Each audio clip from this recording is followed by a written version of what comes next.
Hi Psych2Goers, and welcome back to another video. Your love and support have enabled us to bring another wealth of everyday psychology, so let's explore.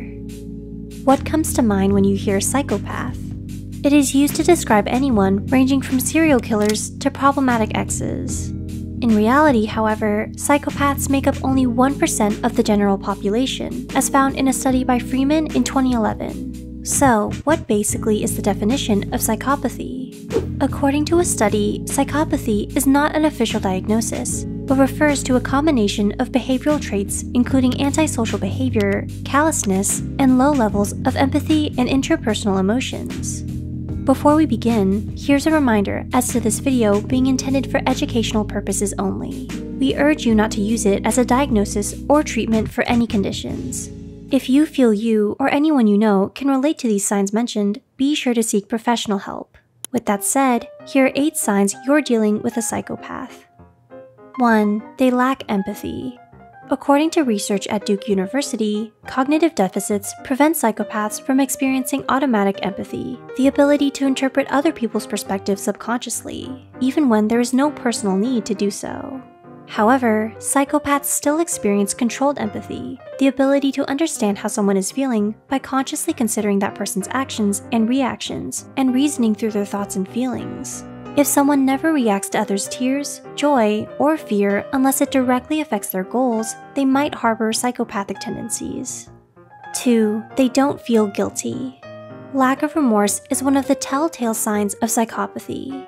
Due to their decreased automatic empathy, psychopaths don't process care-based transgressions, where one person harms another, as morally wrong. This lack of guilt often correlates to violent, illegal, or unethical behavior. As described in a study, a psychopath might be someone who embezzled clients' hard-earned savings without remorse. On average, are 3 times more likely to reoffend than people who are not psychopathic. 3. They are charismatic. Psychopaths often mimic others' behaviors in order to get what they want, sometimes adopting completely different personalities. This process is called reverse learning, because instead of reacting to external stimuli, psychopaths learn how to act based on people's reactions to their behavior. So, if you catch someone acting instead of reacting, it could be a sign of a psychopath. 4. They are fake or manipulative. Another sign you're dealing with a psychopath is if they suddenly undergo shifts in personality and behavior, turning from charming and outgoing to threatening or violent, for example. This is known as extinction, and a study by Blair in 2018 explains that it happens when people are no longer rewarding one of the psychopath's behaviors. They will then try a different tactic to try and manipulate you into giving them what they want. 5. They lie constantly. Psychopaths use lies to get what they want. Since they don't naturally experience empathy or guilt, people on the psychopathic spectrum are more likely to view lying as a tool than a moral exception. Additionally, research suggests that psychopaths are better able to detect lies, although this trait appears in psychopathic men more than women. 6. They are irresponsible. Psychopathy is synonymous with irresponsibility. Their cognitive deficits in empathy mean that psychopaths are almost always centered around their personal goals, and will sometimes do whatever it takes to achieve them, including breaking their promises. Coupled with their lack of guilt and moral responsibility to others, it is unsurprising that psychopaths are not the most reliable. 7. They blame you for their mistakes. Although psychopaths lack remorse, when confronted with things they've done wrong, they may blame you. Why?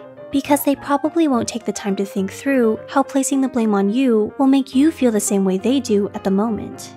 Instead, they use you as a scapegoat in an attempt to relieve the discomfort and anger they are experiencing. 8. They are impulsive. Another giveaway that someone may be a psychopath is impulsivity or high levels of risk-taking. Do they repeatedly break laws for fun? Or because they don't feel compelled to uphold society's moral standards? Are they frequently engage in reckless driving or drug use without fear? These are examples of behaviors that could be due to psychopathy.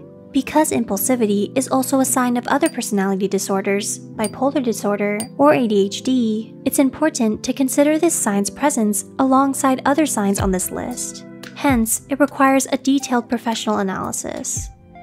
Looking at these signs, it's understandable how people who rank highly on the psychopathic spectrum could pose an increased risk to society. But it's also important to keep in mind that psychopathy is a spectrum, and like other mental disorders, highly stigmatized and misused in the media. We hope we were able to give you insight into how you know when you might be dealing with a psychopath. Have you ever seen or experienced these signs in your daily life? Do any of these describe your experience? Know of any signs we missed? Leave a comment down below about your encounters with them if you'd like. Feel free to share any thoughts you have as well. If you find this video interesting, be sure to hit the like button and share it with those out there who might be dealing with a psychopath. Don't forget to subscribe to Psych2Go and hit the notification bell icon for more new videos. Thanks for watching. Keep checking this place for more.